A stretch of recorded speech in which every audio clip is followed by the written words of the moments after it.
Good morning, organic chemistry. I am so excited for this video. We talked about this a little bit in our Zoom class, but I wanted to put it into a nice Word document, post it on Blackboard, and then also just work my way through it again, just a little bit faster, but so you have all of this nomenclature in one place. So where we started our course in our videos last week was to actually just define organic chemistry. And we had a really nice, simple definition, and that was carbon containing. Done. Isn't that awesome? So if we're looking at molecules, compounds, structures, anything that contains carbon, we're going to consider that in our organic chemistry course. So this entire first unit, however, we're going to simplify, and we're going to start with our most basic organic substances. I love it. We're going to start with carbon containing, and we're going to fill in all of those bonds with hydrogen. So literally our most basic organic substance is one carbon, and we're going to draw the structure down here in a minute. One carbon, and we're going to fill in with hydrogen. So we started this first unit saying, look, let's go back to Gen Chem 1, review Lewis structures. Let's talk about bonding, ionic versus covalent. And we rapidly chose covalent bonding for carbon and for hydrogen. So out of all of those bonding rules, we went straight to covalent. And this entire first unit, we're going to keep it as single bonds. And then we reviewed some of those bonding rules, and we said, all right, carbon, 4 bonds, always. Hydrogen, 1 bond. This is perfect. Our entire first unit, this is our rule set. We will never break this. So for organic chemistry, if we're going to start with our most basic substance, and carbon has 4 bonds, and hydrogen has only 1 bond, that means we have to start with this formula, 1 carbon and 4 hydrogens. And now what's awesome is that even though you were tortured in Gen Chem with how to name everything, am I right? That was crazy. We're actually going to add to that, and our nomenclature for organic has a completely different set of rules. And our very first rule is the fact that we're going to start with just plain old carbon. If we're looking at substances that contain carbon, we're going to start this whole process with how many carbons do you have? So in this case, we've got just that 1 carbon. And then we're going to include our bond type. And we have only single bonds. So we have 1 carbon, only single bonds. And then in our first unit, we don't have functional groups. But as we go throughout the semester, we're going to add some functional groups. So at the end of this video, we're going to have a whole list of different functional groups. So let's start with these first 2, your number of carbon and your bond type.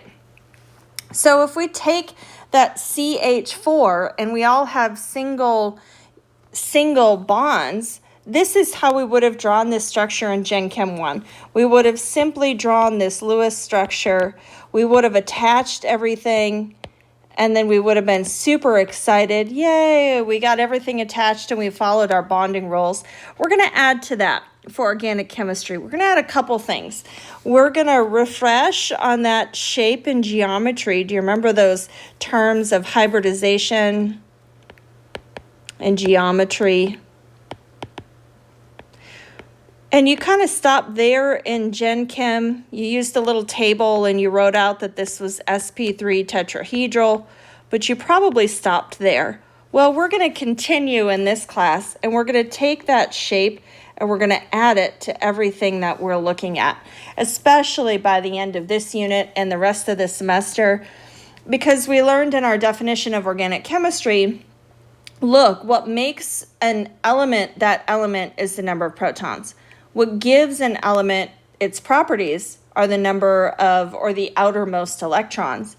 What actually makes a compound, that compound is which atoms are connected to which atoms. So this is a great place to start in Gen Chem 1. We're literally getting those atoms attached. And then in what shape? So we are always going to consider those two things. We're going to literally look at our atom attachment, and then we're going to add shape. That's our entire first unit, as well as we're going to draw like this and consider this the whole semester. So when we stopped in Gen Chem 1 with that sp3 tetrahedral, we're going to build on that in our OChem 1. We're going to include that shape. So in fact, when we drew like this, we kind of implied a 90-degree angle. That's not true at all. Our tetrahedral is actually a 109.5-degree angle, and our structures look in 3D. They're not flat like that. Okay, but this video is about naming. So how are we going to name this most basic organic substance? Well, number one is how many carbons do we have? We have only one carbon. So we have an entire list of our straight chain alkanes and those parent chains on Wikipedia. And I love this link because it goes up to, I think, 120 of these straight chains. Isn't that amazing?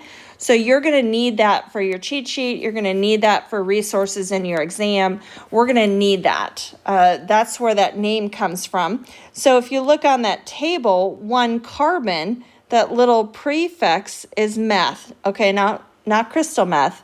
Meth is in one carbon. And then the second part of our name is the fact that we have all single bonds. That is the ending, ANE. That means all single bonds.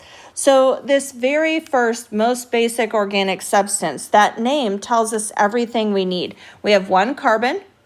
We have all single bonds. We're filling in with hydrogen. So that has to be the structure, CH4. So organic naming is really based on that. Can you draw that structure? Can you fit everything together from that name? I love it. So you definitely need to get your hands on this list. We're going to need it as we get bigger in our carbons. And then all of these variations of carbon and hydrogen, this entire unit will be called alkanes. Okay, now this ending is really important. Our endings in organic chemistry tell us the functional group. That ANE means carbon and hydrogen only, and all single bonds. Okay, I love it. That's our alkanes. So let's scroll down just a little bit. Let's add some carbons. We did this in our Zoom lecture. So then we went up to 2 carbons. Check it out. You've got 2 carbons. And now in order to fill in all of our bonding rules, we have to have 4 bonds to each carbon. So that gave us all 6 of these hydrogens. There's our formula. And then let's follow our naming. That first part you can read on a table. 2 carbons is eth. And then our ANE tells us all single bonds, carbon and hydrogen. I love it. That's ethane. All right, and then let's get a little bit bigger. What if we then have 3 carbons? 1, 2, 3. Oh, my drawing program simplified a little bit for us, but that's okay. That's the way we're about to draw. So we've got 3 carbons, and then again, all single bonds, fill in with hydrogens. So our formula is C3H8. Now we notice at this point that we're starting to follow a pattern. For each carbon that you have 2N plus 2 hydrogens. So if we're looking at our straight chain alkanes, and that's what these are, we just keep adding carbons, your formula is going to follow that pattern. It's telling us that we've got all carbons and hydrogens, all single bonds, and we can figure out how many hydrogens we have to have. And then, of course, let's name this one.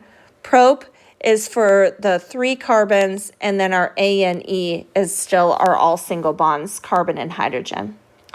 So at this point, we actually started to simplify our drawing. I mean, if I didn't scare you enough already by telling you that Wikipedia straight chain site goes all the way up to 120 carbons, that's going to give you a picture. We're going to get bigger. Let's go big or go home on this video. So as we get bigger and we get really set with those rules, we know all carbons are going to have 4 bonds, and we're filling in those bonds with hydrogens. So as we get going, we can start to shortcut our drawing.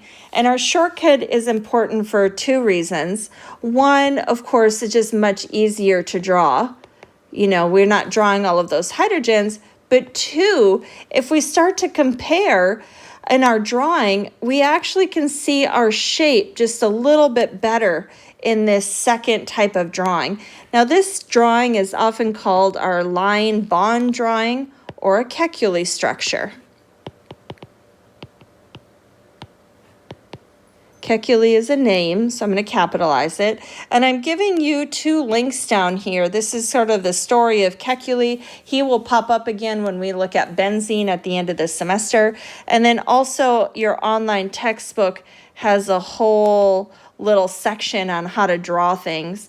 So I like to call this our ends and our bends. So when we draw like this and simplify, each end and bend is a carbon. So carbon, carbon, carbon. And then now you know that each one of those carbons has to have 4 bonds. So what we've drawn is just the bonds between the 2 carbons. What's missing are those hydrogens. Now they're actually there, we're just simplifying our drawing. And then we added some terminology to that. As we progress this semester, we're going to look at things like propane and say, okay, well, if a reaction were to happen here, is that different than here in space? Absolutely. So we're going to add some vocab in this unit, and that is that when you've got a carbon that has only 1 bond to another carbon, we're going to call that primary.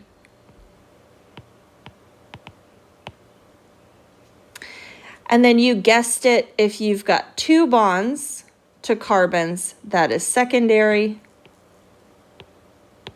and so on. So we're going to start adding some vocab to these, and we're going to learn in our next section that if something is primary, well, it might react there faster than if it's secondary. So that vocab is going to come into play all semester.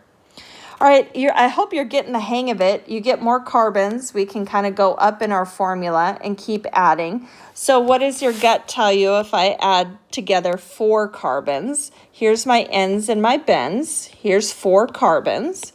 So what is that formula going to be? Well, then 4 times 2 is 8, plus 2 is 10. And then here, if we want to count our bonds, we would add in 3 hydrogens here, 2 here, 2 here, and 3 here. And there's our 10. Let's add in a little vocab. These on the end are primary, in the middle, secondary. And then what would we name this? You're going to go to your sheet and you're going to find that 4 carbons starts in bute. And then, of course, we end in ANE. This is butane. So as we start to build, this is awesome. We start to add carbons, we can immediately get to the formula. We can see that tetrahedral shape. Do you wonder why it looks kind of like a sideways ladder when we draw these? That is because we're including that 109.5 degree angle. That's why they look a little bit crooked. And we draw them kind of like that ladder. So you can see our ends and our bends structure is actually a little bit more clear to see the overall shape of the molecule, not just focus on that whole cloud of hydrogens that you see everywhere. As we work our way through, though, we start to hit another vocab. I love this. So we just did this one. All right, we've got C4H10. This is butane. Okay, but shut the front door. We can also draw C4H10 with different atom attachment. This is called an isomer. Now, you hit isomers in Gen Chem, so this is a little bit of a review. And isomers is going to be a big topic for us. We're going to hit isomers everywhere for the rest of the semester. Let's start with our most basic definition of an isomer. When you have the same formula, look at that. We've got C4H10, but you have different atom attachment. Now, one of the ways we can tell is this basic line structure. This is another reason to use it. Here you've got your 4 carbons all in a chain. Here you've got 3 carbons, and it's almost like you have one hanging off of that. You could tell right away from our line drawing that these are 2 totally different shapes.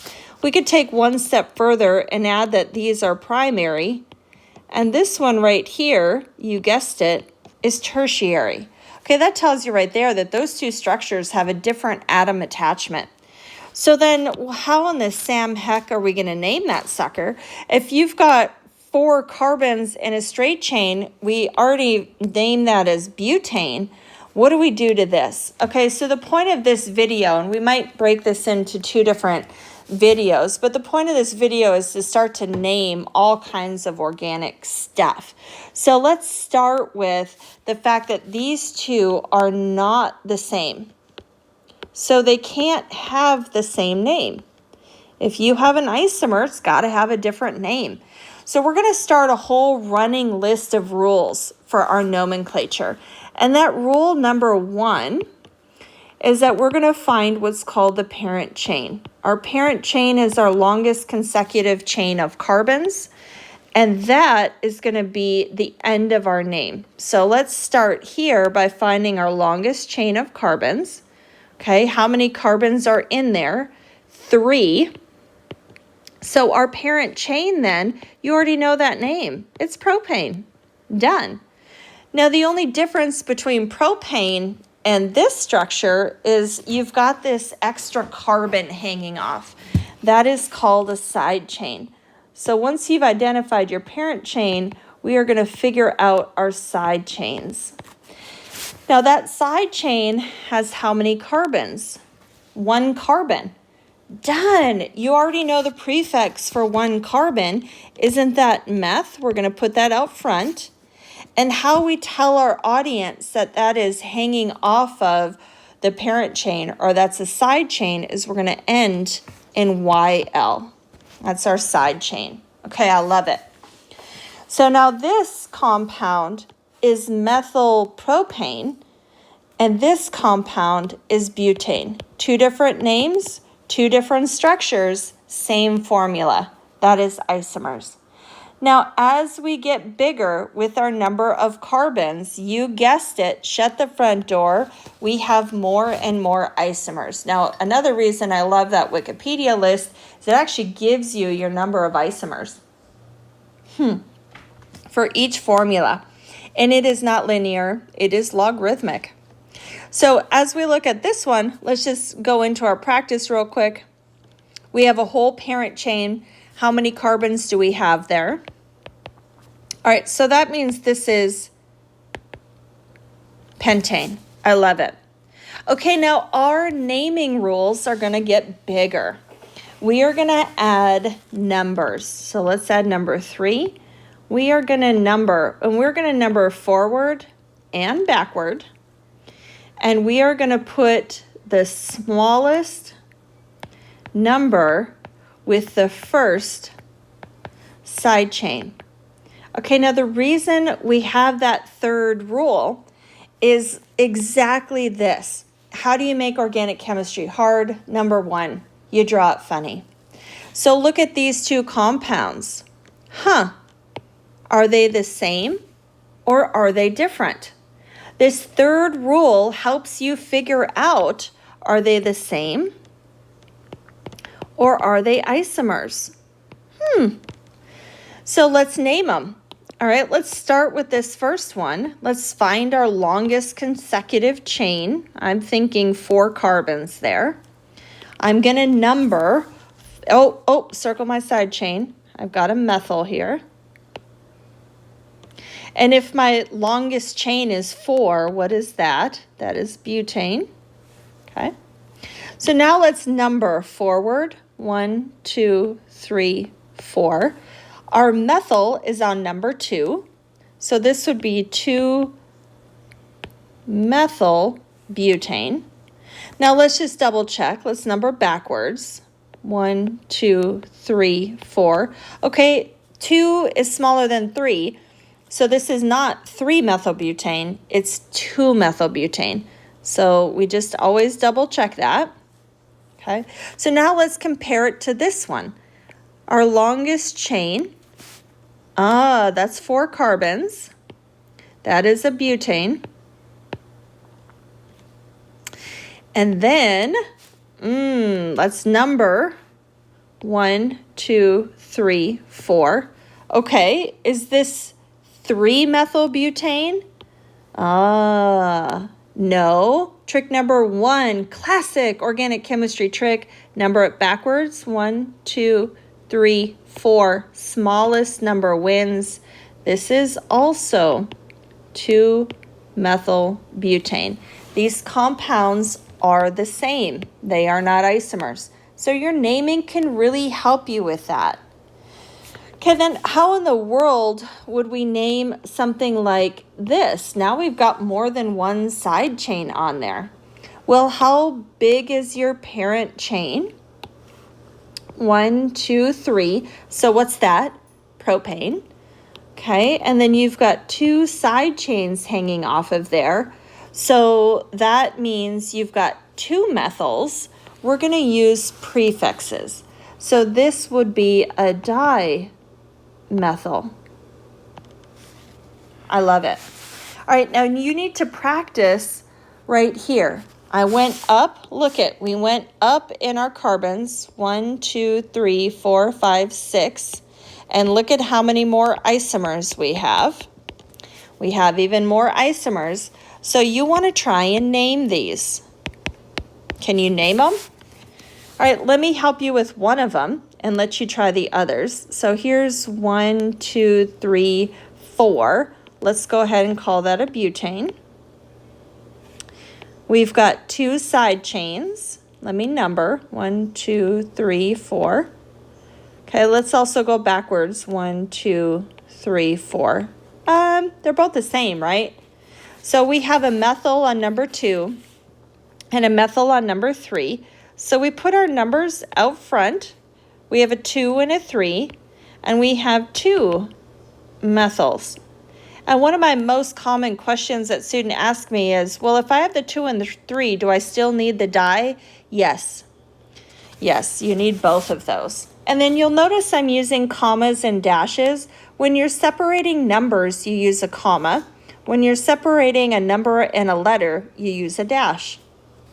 So try these other ones, and then you'll notice that what I've done for the rest of the video is we're just going to name and add rules to our naming. And I've given the answer key on the next page. So here we've got, oh shoot, my naming program just, goofed that one up. So stop that. That is our methyl propane. That is an isobutane if it is a side chain. Sorry about that. So then you'll notice right under here, ooh, how fun. I have just given you the answer key. So try this first, like hit pause on your video, and then we're going to scroll down and I'll show you the answer key. So I'm going to burn past the answer key and go on to the next one, but you could totally pause your video right now. And then I'm going to stop and make this video 2 parts so it doesn't get too long. All right, so, whoa, what did I do? Okay. All right, so you now know that your answer key is right there. Okay, let's get just a little sassier. Now that we're in our groove, all right, let's just kind of refresh our naming rules. And I've got the full set of naming rules at the end. Spoiler alert. Okay, so number 1, let's find our parent chain. Number 2, I like to circle the side chains. And then number 3, we're going to number. We're going to number backwards and forwards and figure out our first side chain. And then number 4, we're going to add to it. You're going to tell by this one, we're going to get a lot of side chains. We're actually going to alphabetize. That's how we're going to string all of that together. So let's start to go through our process. I'm going to start to find my longest chain. Just for funsies, I'm going to start here. 1, 2, 3, 4, 5, 6, 7, 8, 9, 10, 12, 13, 14, 15, 16, 17, 18. Okay, I am getting to 18 carbons. So you're going to go to your Wikipedia and you're going to find your parent chain for 18 carbons. And then I'm going to circle the side chains. Oh, hold on a second. They're not all just one carbon. If it's one carbon, we already know that those are methyls. So what's your gut tell you? If I've got 2 carbons, what's the name on that one? 2 carbon is an ethyl. What about a 3 carbon? Propyl. And a 4 carbon? Butyl. You get the hang of it. So now what do we do now that we've gotten pretty complicated? This is where we're going to alphabetize. It's not by number, it's by alphabetical. So let's get our numbers in there. I'm going to number for, oh, yo, what did I do? I am going to number forward. Okay, 1, 2, 3, 4, 5, 6, 7, 8, 9, 10, 11, 12.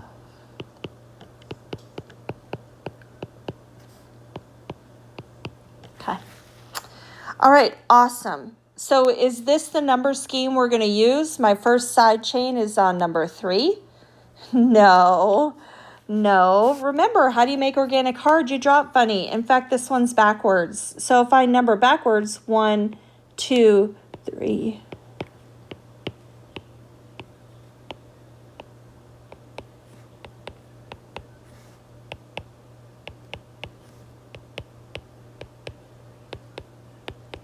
Awesome. If I number backwards, my first side chain is on number 2. So we need to use the pink numbering. And now we're going to have an alphabetized list. So our methyl, even though it's on number 2, methyl is not the first in the alphabet. So we're going to go for that butyl as number 1. So we've got a 7-butyl. And then we've got ethyl on number 10. Love it.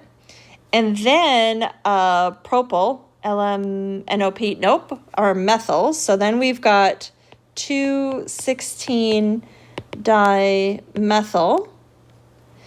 And then finally our propyl on number 5. I love it. All right, so rule number 4 is put those groups in alphabetical order and then pause right now and let's check our answer. Let's scroll down and let's check that out. Look at that. That is our answer. I love it. All right, I'm going to stop here and then we're going to have a part 2 to this video. We are still going.